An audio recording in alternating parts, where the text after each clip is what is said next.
Hello Flosstube, my name is Mariam, my pronouns are she, her. You may know me as Marroomycrafts on Instagram or Marroomy on Gumroad. Welcome to my Flosstube episode number 10. Yes, we made it to 10! And this is my first Flosstube in 2023. Alright. We do have fully finishes, we have one finish, whips, plans, and some investments. So let's start with fully finished objects. Well, we do have a visitor. We have a visitor. Yep. Oh, look at him. Look at him. There's a box in the back, of course. He's sitting in a box now. Okay. Hopefully that will help him. Oh, nope, he's making noise. What are you doing? Assad. Assad. Hold. I put the box away. Hopefully that will prevent him from making noises. But who knows?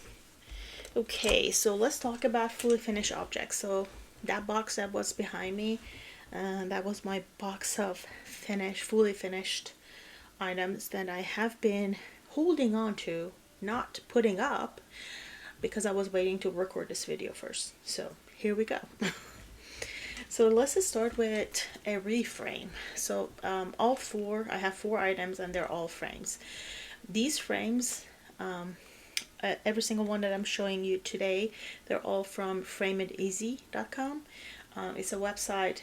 Their products are all made in USA, and you can get custom frames, but the caveat is that you do actually need to frame your item yourself. So they're going to send you the frame empty. You can actually ask for matting as well, and I might when it comes time, hopefully soon, when I finish my modern folk embroidery Fruits of Plenty, I'm planning on framing that one using a matting around it as well. So they have single mat and double mat and regular frames. And their frames are into different kind of material, either wooden frames or metallic frames. So I got one metallic this time and 3 wooden frames. It's really easy to frame it yourself. So they all come with this like museum glass, which is not a glass at all, and they're well made, sturdy. They have the string, and they actually send you the hook as well for the wall. All right, so the first one is this. This is not a cross stitch. This is embroidery piece. I used to embroider a lot when I was younger. All through my teenage years up to, I would say, when I was 23, I embroidered a lot.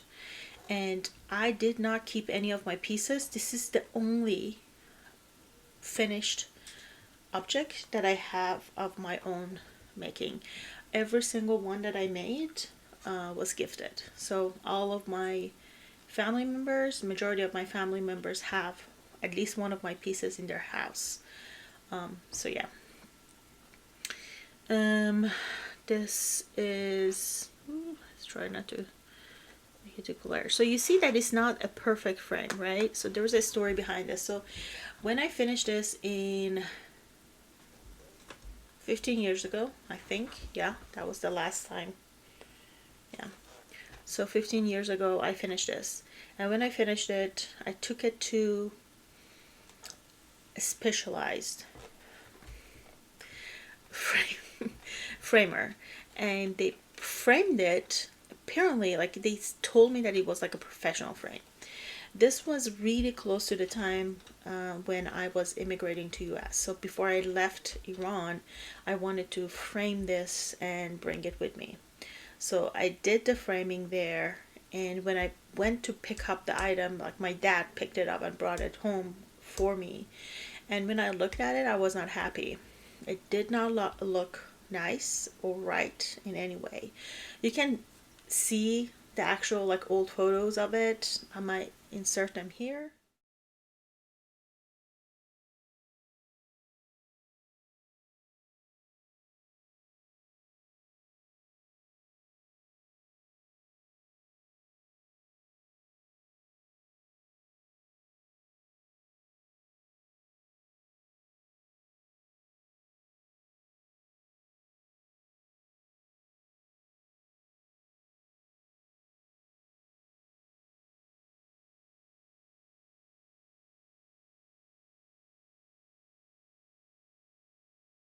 for years I had it up like that.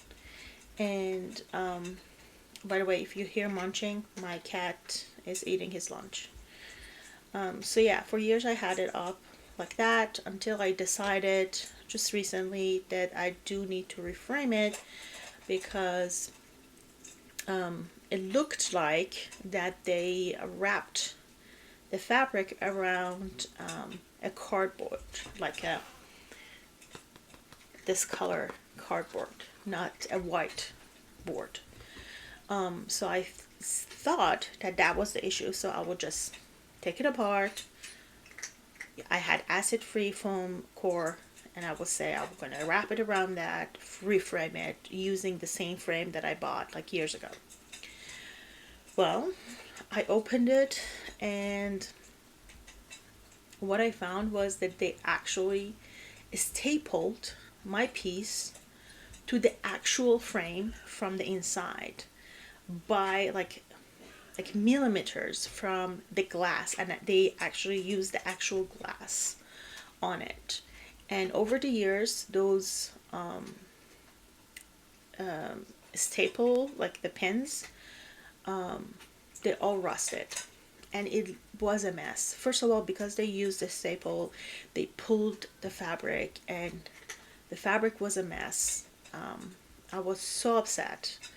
Not only that, but at the time, for some reason, I don't know, I stitched on stabilizers. Now I remember the fabric was not really sturdy enough, so I actually ironed the stabilizer on the back of my fabric before I stitched on it.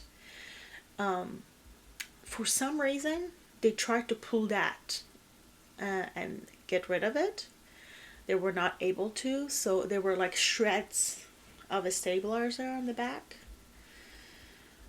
And rusty fabric, messy and dirty fabric around, which I don't know how that happened, but anyway. So I was heartbroken. So I, carefully removed all those staples and then washed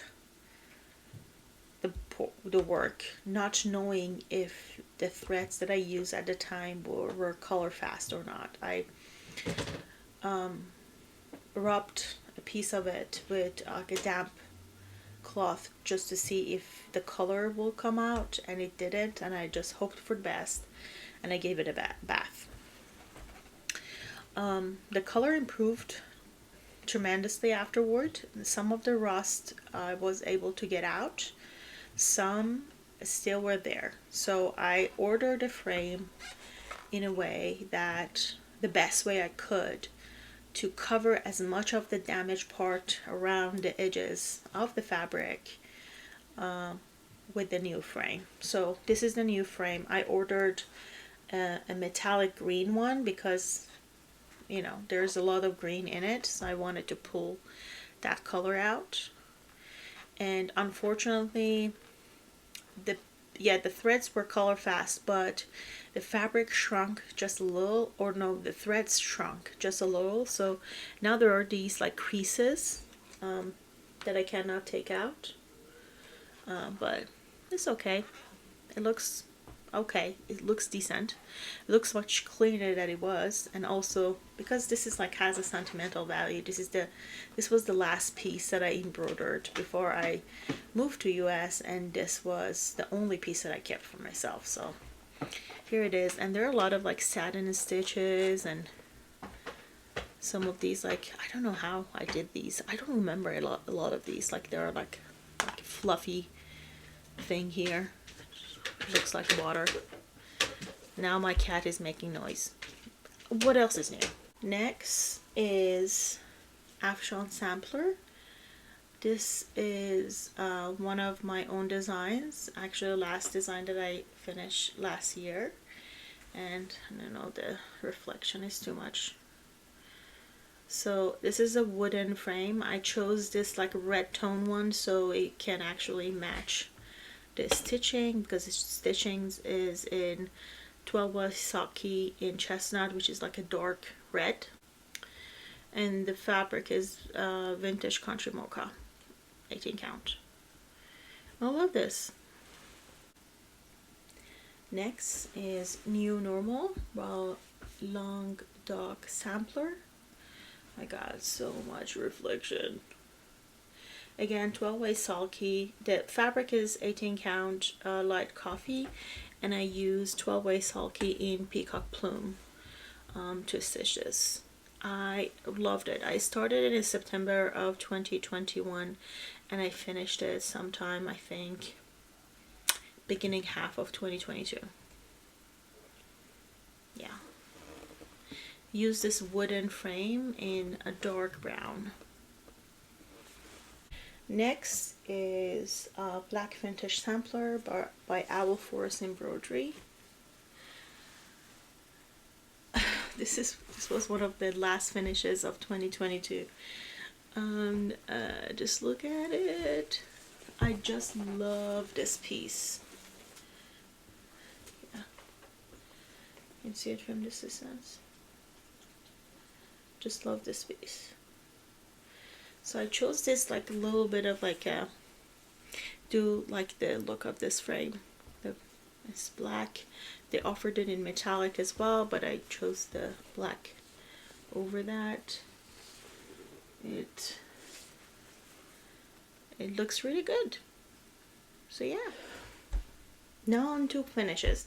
So my finishes is tied into my projects and what I work on right now, and planning on work on in 2023. So WIPgo is something that I'm actually doing this year, and my goals are not related to projects, but they're just prompts. And for January, my prompts were my largest project, which was Mother Fork Embroidery Fruits of Plenty, and also a finish, like a start and finish, a staff. So for staff, I chose Quaker Heart by Stone Street Stitchworks. So the fabric is hand-dyed fabric by MislaidPages, Jessie, and the thread is from my stash. It doesn't have a name, it's a mystery thread. This was my first finish for 2023. And I love it. This will be framed and will be gifted. As it is for a friend. And just need to fully finish it. I also am wondering if I can turn this into a lavender sachet, like those like bags. Like a lavender pillow or whatever, to put in a closet, or you know, a chest of drawer. Yeah, I don't know. I might not frame it. I might turn it into one of those. We'll see.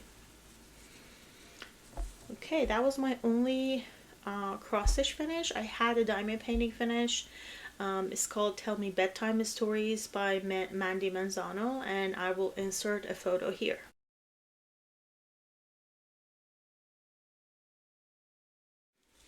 Next are my WIPs. So what I worked on since the last time I talked to you, and it's Modern Fork Embroidery Fruits of Plenty. Here's the photo.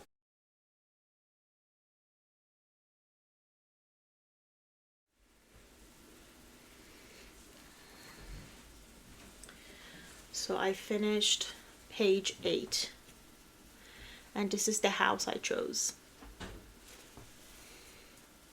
I really love this project. Let me move this needle minder. Yeah, I really love this project. This is on 20 count Aida in charcoal, and I'm using 2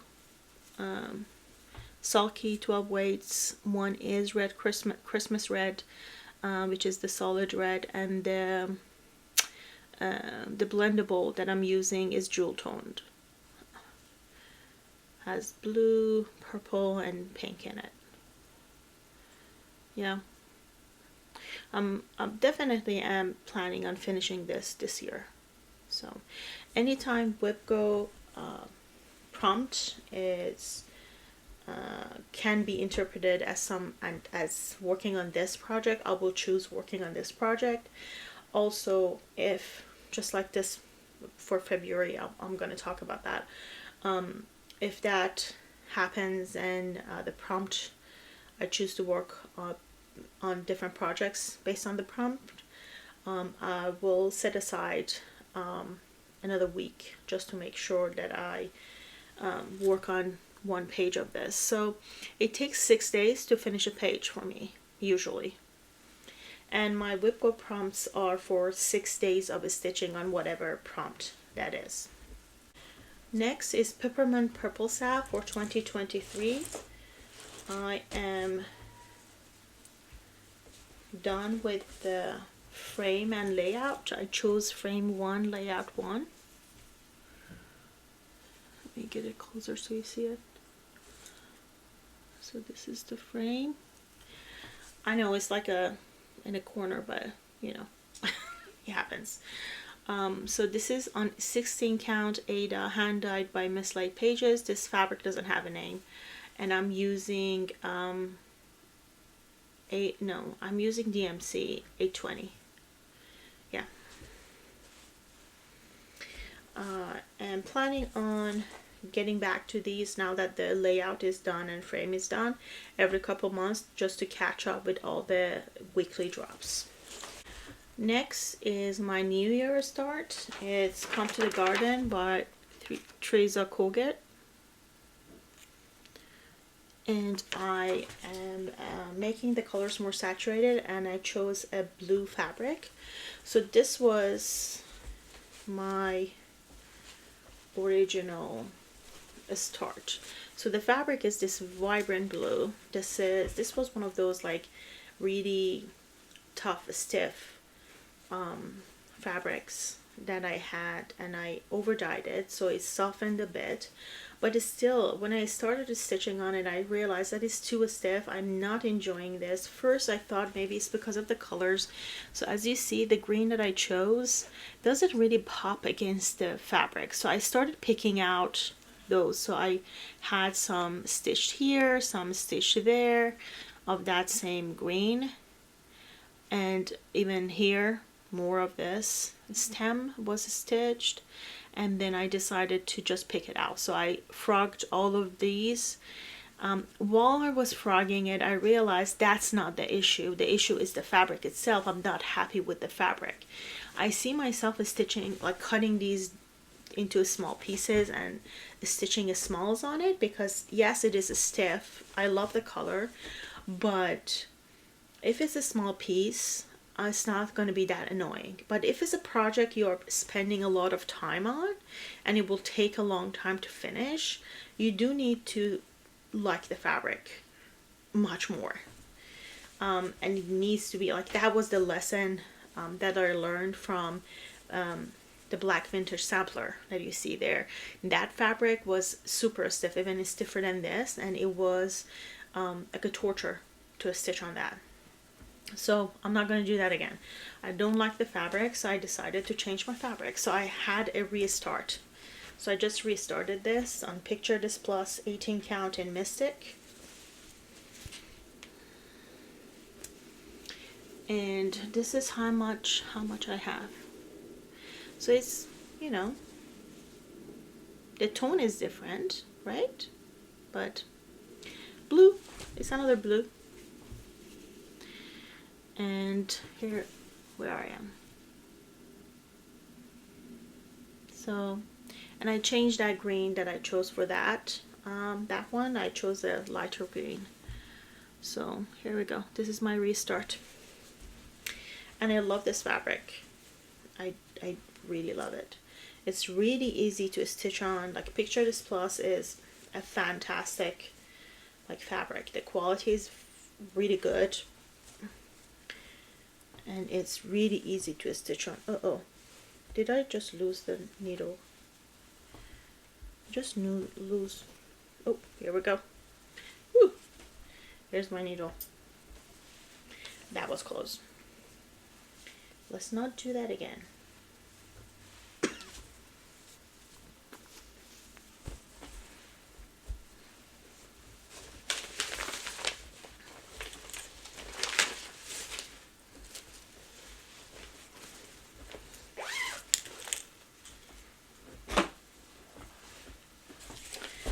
Next is my birthday sale. So I started a wildcard BD sale, and it was around choosing a pattern from your stash, ignoring the color palette altogether, coming up with a new color palette, and choosing a wild card, a color that you don't think yourself using, or you have difficulty finding a use for it, or it's a random thing you got in a box, and then building your color palette around that card, that color and that wall card. So what I chose was Winter White Mauve by Barrick.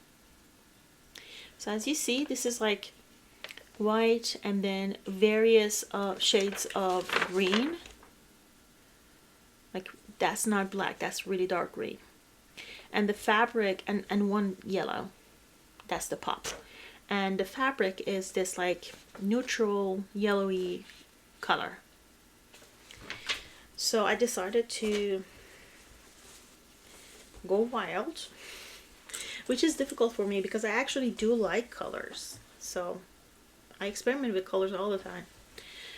So here's what I did. So I went pink. If you pay attention, you can find my inspiration. Yeah, this is all like, and this is the pop. Instead of yellow, I'm using red, and these are the rest of the colors that I'm using. Yeah, of course my camera is washing out the fabric, but it's pretty pink. Yeah, and this is a quick stitch. I didn't stitch on it that much, but I definitely will go back to it, hoping to finish it this year. Next is another style, is the Natural World style by Christy from Pixie cross stitch. This is the first drop. It's a mystery style, so I only have the January drop. I am stitching it on 18 count Aida in light coffee, and I'm using Sulky 12 weight.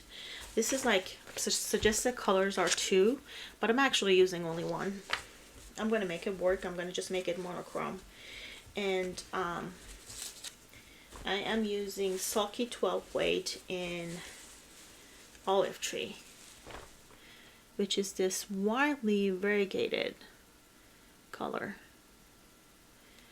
And it's really neutral and it's really calming, and I really enjoy stitching on this after stitching on so many different colors. So it's a great palette cleanser. I love it. Okay, next is a model I'm stitching. So I have changed my approach to model stitching and design and release and keeping it a mystery. So I'm going to share a little bit of it because you're not going to tell what it is, hopefully. So I just want to share the fabric and thread basically. So the fabric is charcoal from Fabric Flare, so you can see it's like printed. And this gray, smoky gray color. This is 18 count Aida, by the way. And I'm using Sulky 12 weight in Poppy, which is one of my favorite threads from them. One of my favorite blendables, because you all know that the solid color that is my favorite is chestnut. Which is that dark red. This is my favorite blendable.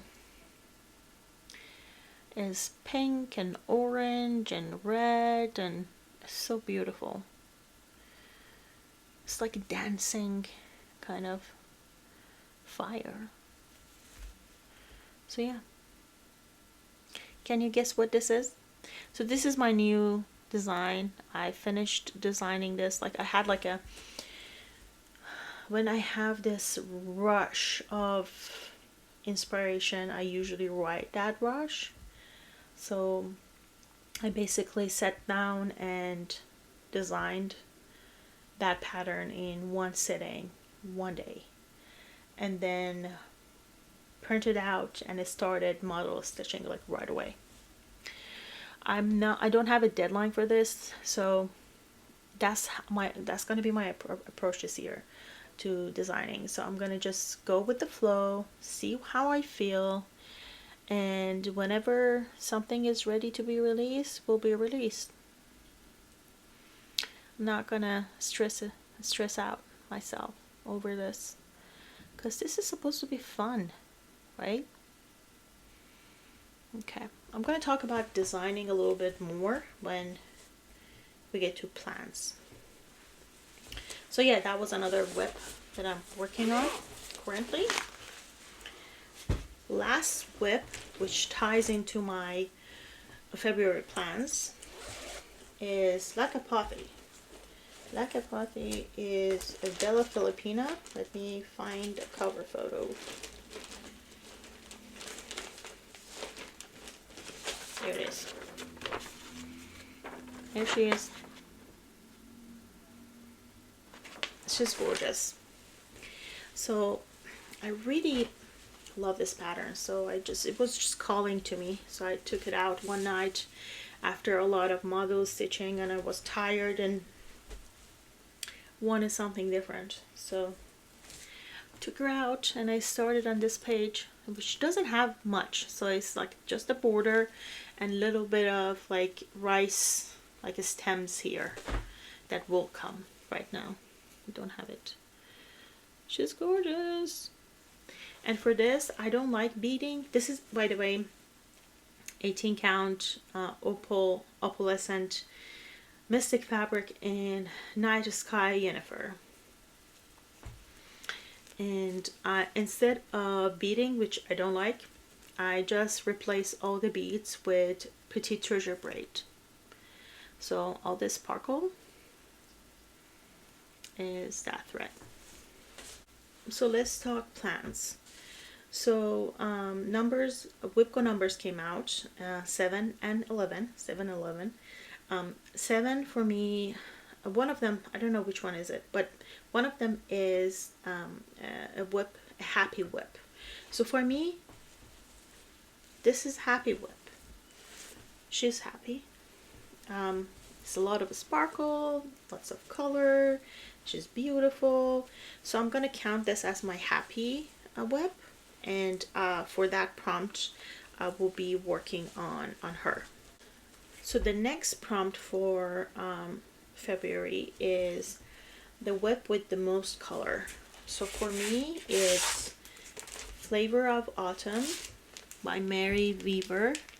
This is the finished design.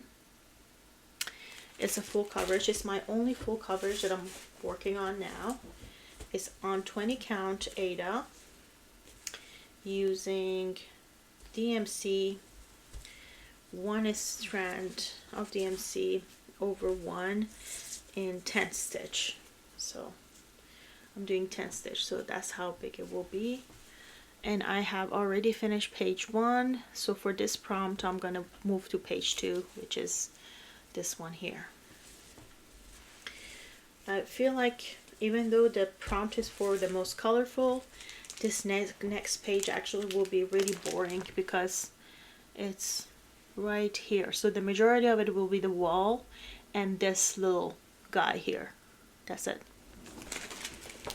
But well, we have to chip away at it. So those are all my WIPgo plans. Other than those, as I mentioned, if I have time, I'm gonna work on my 1 week on my oh my god, Fruits of Plenty. On my Fruits of Plenty, because I do need to finish that project. I started it, that was my new start of 2022. So I've been stitching on it for over a year, so I do need to finish that. The other thing that's happening is February. which is an event hosted by Jessie by MislaidPages, and has been popularized by other stitchers in the community, and is stitching on anything bird related in the month of February. So now this is my segue to investments, because hold on. So because of this, yay, I just recorded an unboxing of my February bird box of 2023. This was a curated box by MislaidPages. It contains 3 designs, 3 patterns, 3 fabrics, silk threads to stitch all of those, plus some extra goodies. So yes to this. So my plan is to start, hopefully, and finish one of the designs that are in this box for the month of February. They're all on the smaller side, so I think I will be able to start and finish one in this month, even though the month is really short.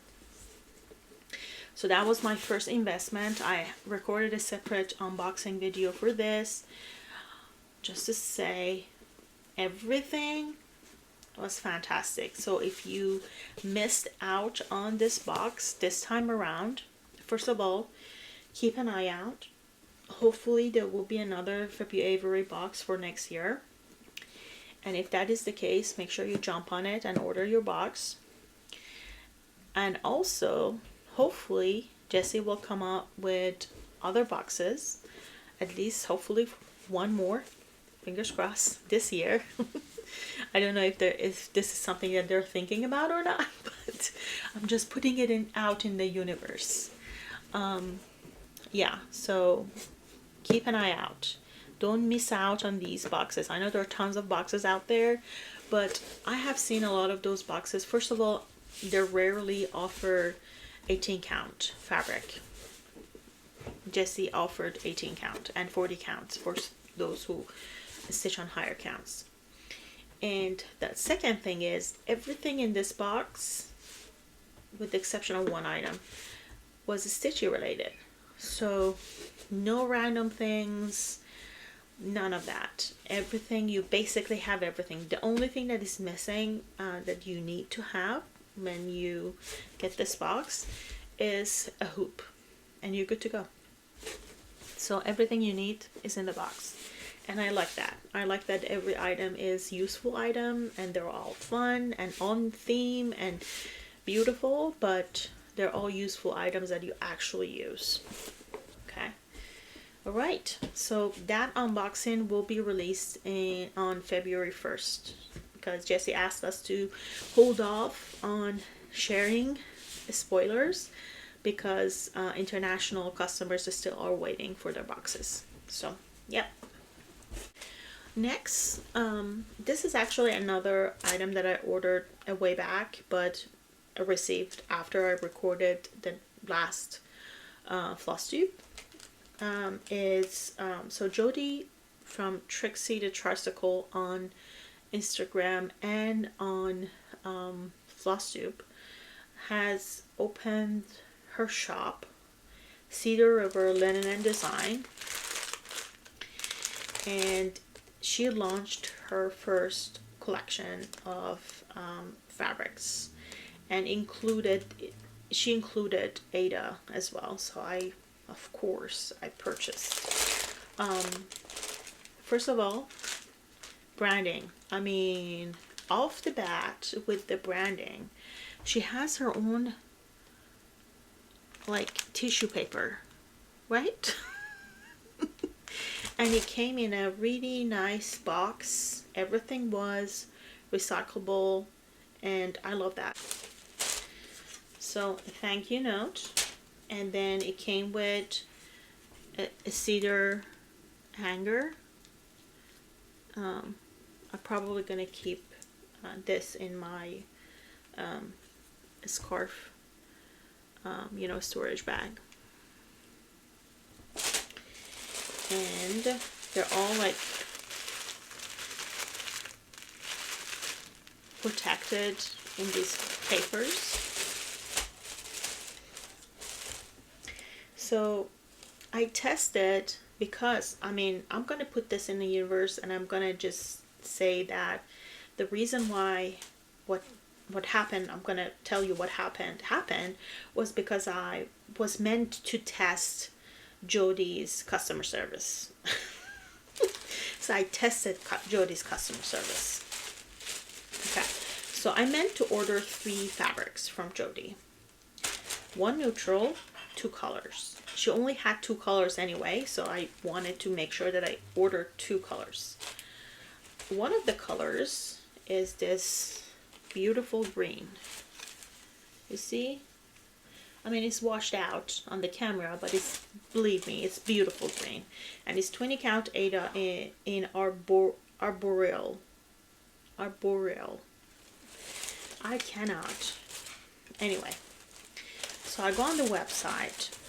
You know how sometimes when you click on a specific like choice, it like the photo automatically goes to that, so you can see and compare it. Okay, yeah, this is the one that I'm looking for. Her website is not, and that's another feedback that I have for her. Her website is not set up like that. So when you have to know what color you're looking for and what the exact name is, so to choose it, because when you choose it from the Dropbox, the photo doesn't automatically go to that specific fabric to show you that this is the one that you have chosen. So of course I thought that I placed order for this, and then the other one that I ordered was, and these are all in 20 count Aida, red cedar, because of course red, right? And this is gorgeous. Okay, and then for the neutral, sorry, I have like an itchy nose. For the neutral, I ordered Tephra, which has more yellow green in it. Okay, all right. I placed the order. I thought I did a great job, fantastic. I made a post about it, and then I was like, wait a minute, I think I made a mistake. So I go back to the website. So there are 2 fabrics. One is from the neutrals, and one is this green. For someone who's dyslexic, the names are dangerously similar. And in my excitement, I'm mildly, I will say I have a mild dyslexia. So that's why when I'm reading something, I have to read it a few times in my head before I actually say it out loud. I have to double check when I type something, because I regularly make mistakes. And like anyways, you may know how dyslexia works. So I read the name and I thought I was ordering this. However, I ordered the other one, who I think this one is arboreal, the other one is, it starts with AL.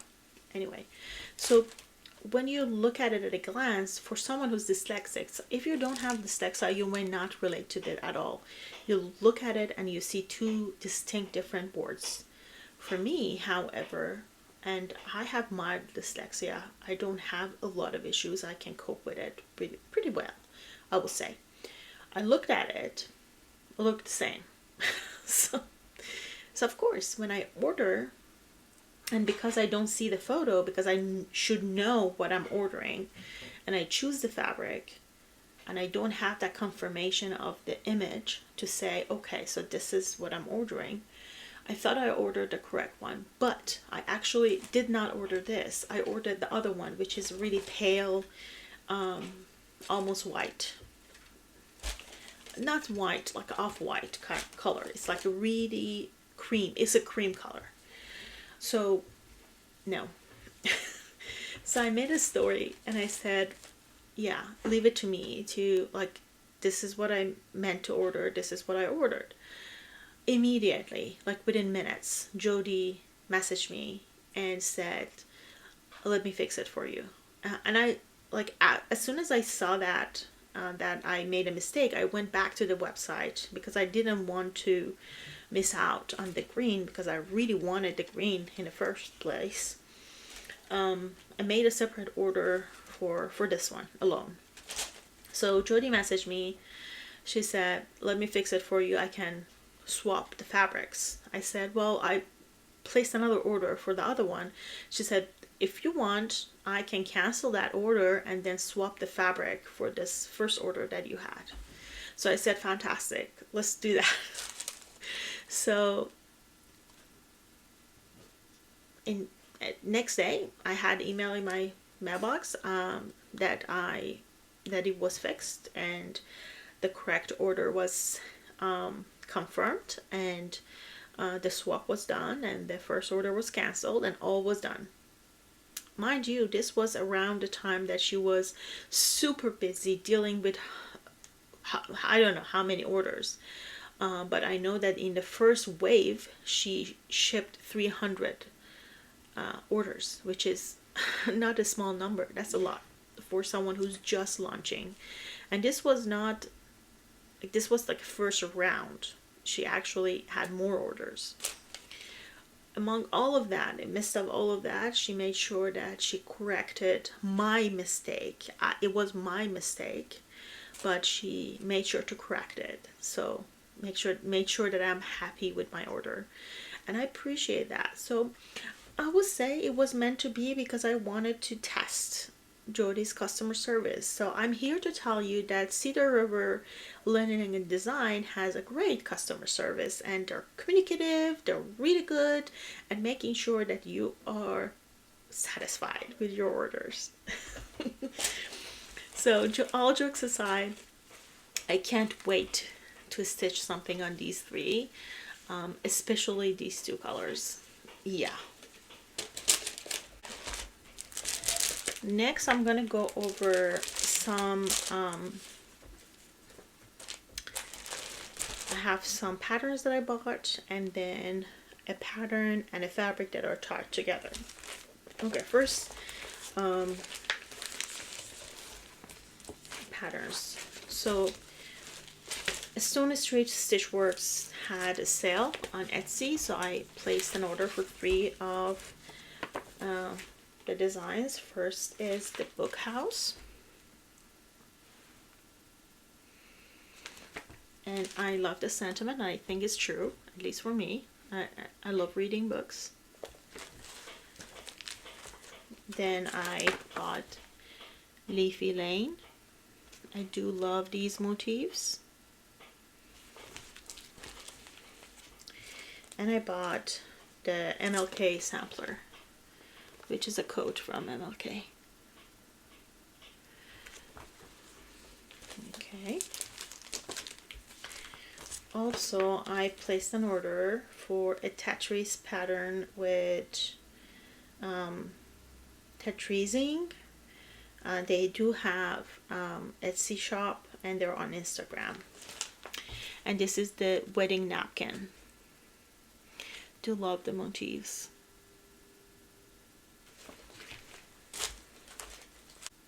Next, Laura from Tarzier Stitcher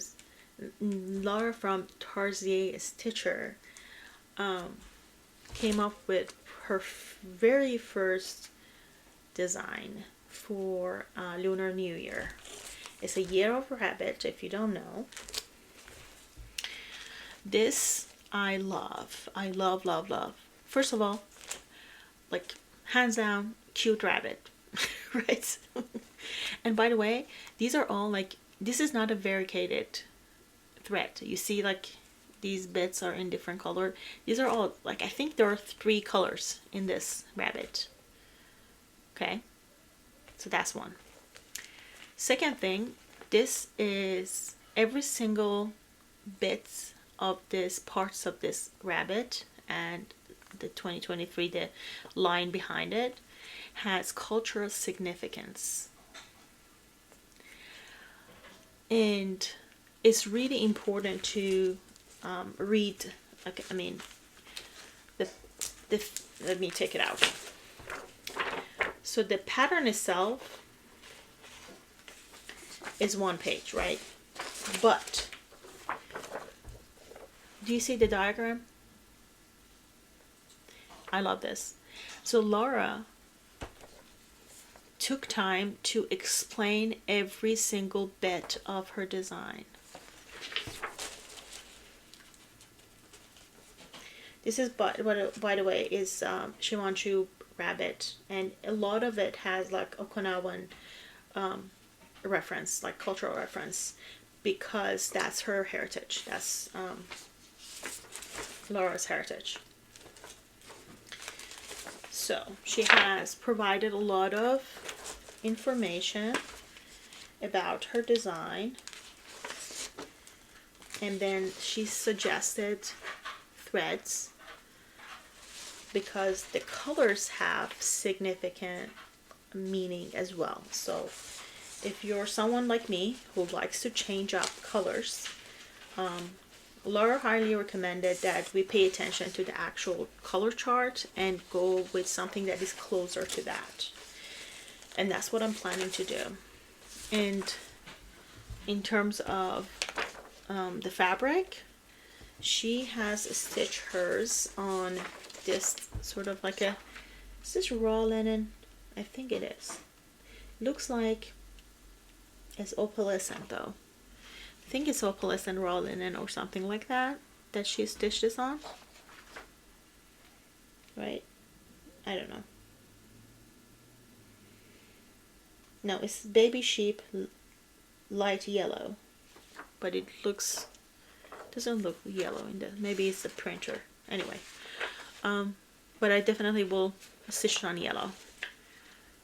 And so yeah, this is how you do something that has a cultural significance. First of all, if you want to buy patterns that are related to a specific culture, first thing I say is go find a designer that is from that background.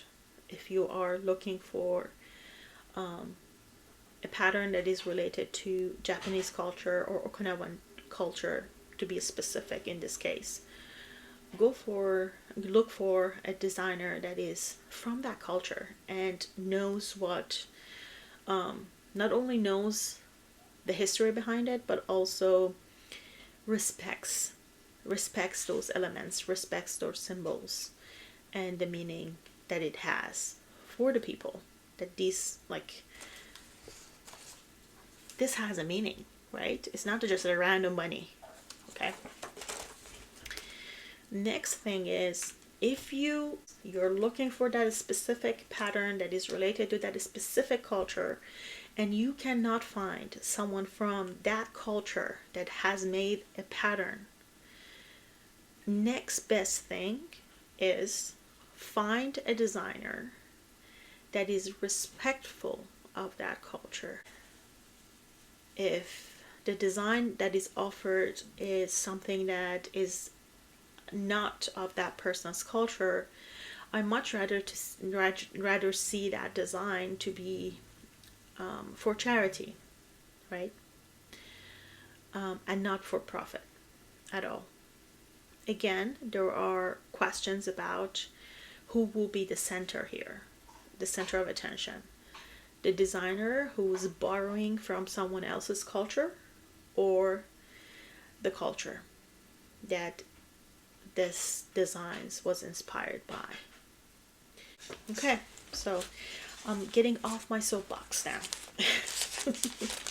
So I just have to say, great pattern.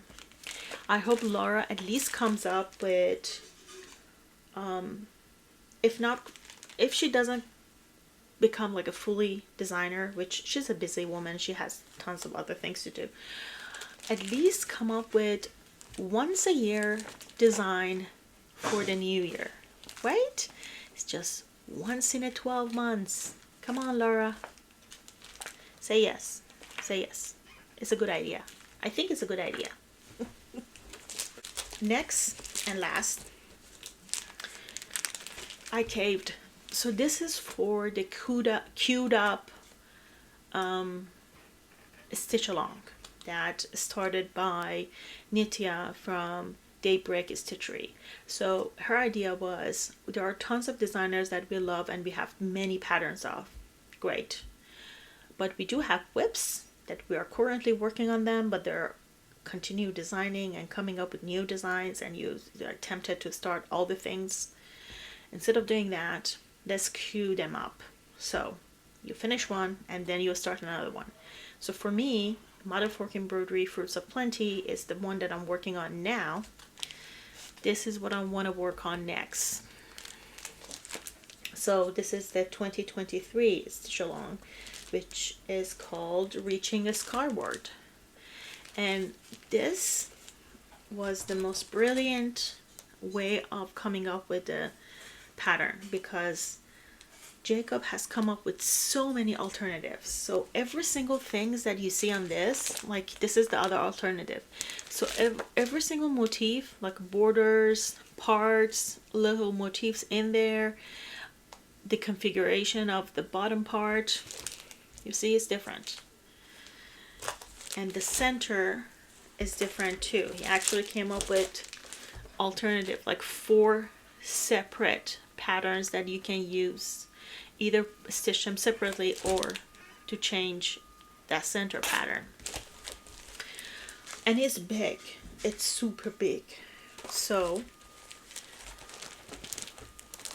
this is what I'm planning to do. So I purchased 22 count sunstone Aida from BeStitchMe. And of course it's washed out, but it's this pink and peach and beige color. It's so beautiful and it's beautifully modeled, and the fabric is so nice, I have to say. So my plan is, because this is a huge project, I'm not going to do full cross. So this is my fabric. I have not chosen the threads yet. I'm planning on doing something dark red and navy for the colors, and probably variegated. One of them will be variegated. And the way I'm going to do it is I'm going to use sulky 12 weight, and I'm going to do 10 stitch. So I'm going to 10 stitches, and this is inspired by Sheila. Yeah. So Sheila from Sunshine Stitchers, that's what she is doing. She's not stitching on 22 count, but she is using sulky 12 weight. She's using 2 strands of it, mind you, that's a lot. But I'm going to do 1 strand on 22 count and a 10 stitch. And she's doing 10 stitch because of for the same reason. So that's my plan. Lastly, I bought a whole bunch of 22 count Aida.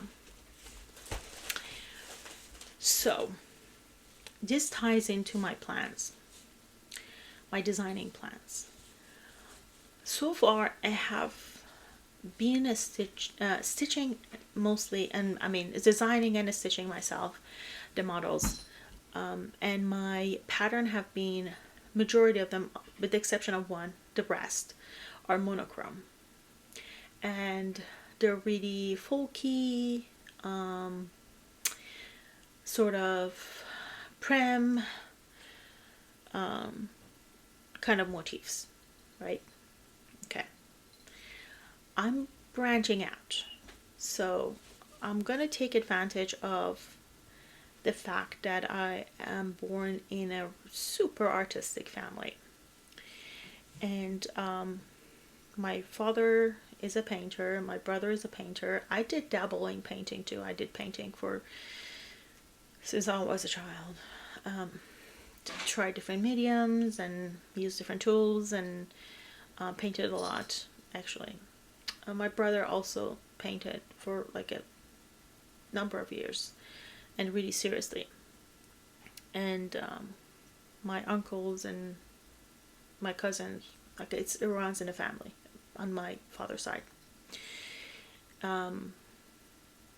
And so because of that, I am planning on, and also because that my brother has scanned his paintings and has turned them into a file, digital file.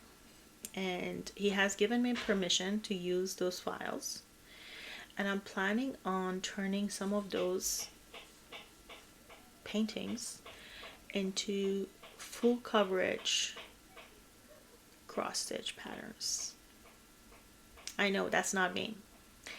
I don't do full coverage usually. Oh mama. Oh mama. Oh mama.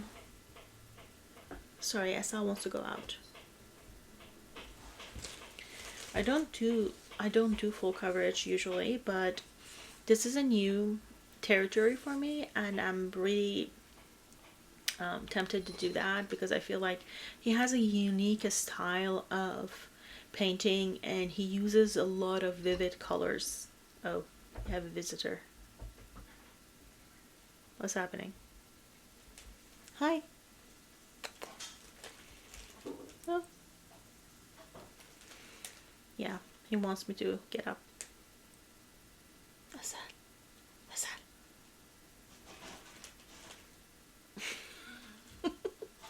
Anywho, here's my reminder that it's time to wrap up.